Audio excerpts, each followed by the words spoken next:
السلام عليكم ورحمة الله وبركاته. ازيكم يا حبايبي، عاملين ايه؟ تعالوا النهاردة نعمل مع بعض الكرواسون بأسهل طريقة. اول حاجة عندي هنا كوبايتين دقيق، عندي هنا ملح، معلقة ملح صغيرة كده.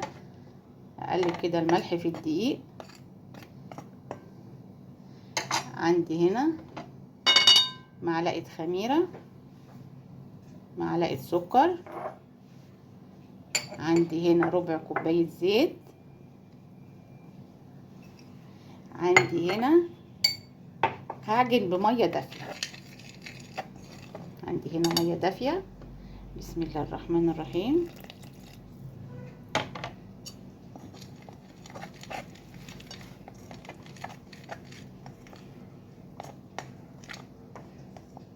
هعجنها كده لغاية ما تتماسك مع بعض.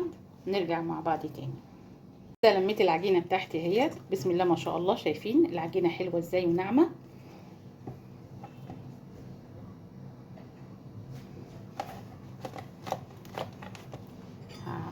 هقطعها اتنين كده.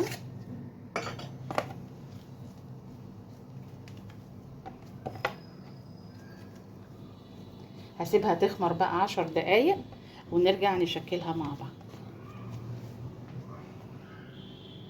تعالوا بقى كده، انا فردت العجينة بتاعتي. بسم الله الرحمن الرحيم.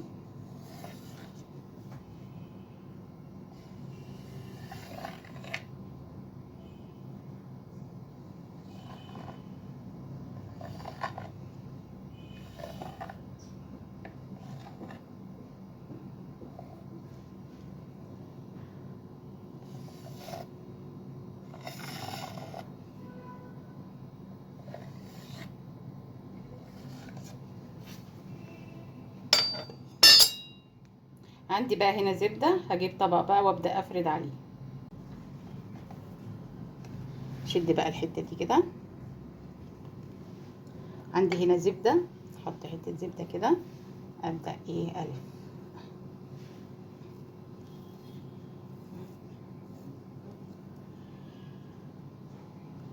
هعمل بقى الكمية كلها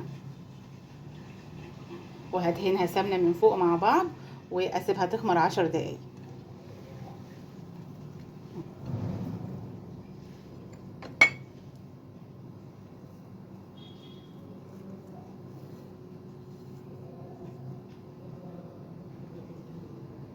عندي بقى هنا زبدة، هبدأ كده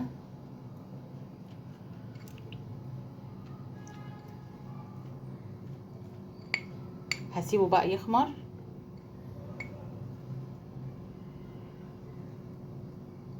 على فكرة الزبدة ديت اي زبدة، زبدة كريستال، مش لازم زبدة يعني اللي هي نيوزيلندي الغالية دي.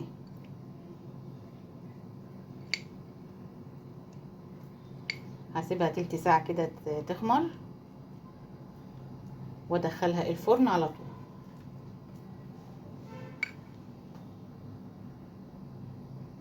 زي ما انتم شايفين بقى كده الكوبايتين عملوا كمية قد ايه. انا بشتري الكيس لبني بيبقى فيهم 4 وحدات ب10 جنيه، انا عملت بالكوبايتين ده كله. شايفين بقى كده اهوت، طبعا لسه سخن. اذا عجبكم بقى الفيديو اعملوا لايك واشتركوا في القناة، وبألف هنا، والسلام عليكم ورحمة الله وبركاته.